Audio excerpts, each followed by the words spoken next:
I think Anika students should keep going. It's a great tradition we have.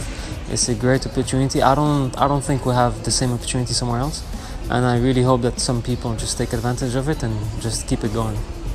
Honestly, I'm proud of every single one of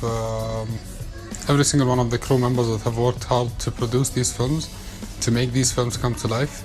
So I worked as the makeup artist for the film 426, which is a Studio 20Q film. I really enjoyed it overall. I'm proud of the way it turned out.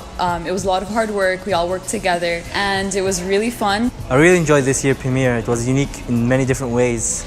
I was really excited to watch the first 20Q student-produced animation. I was also excited to watch my own film that I acted on. It was a unique experience where people gathered to celebrate the student work.